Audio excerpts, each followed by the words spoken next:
Горная часть Чеченской Республики. Серпантин над селением Харачой. Прекрасные заснеженные горы. Шикарная красота, которую стоит увидеть. А вот и ребята с Питера, болельщики футбольного клуба «Зенит».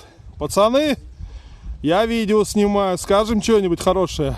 Ну, мы поражены, если честно, Чеченской Республикой и ее красотами.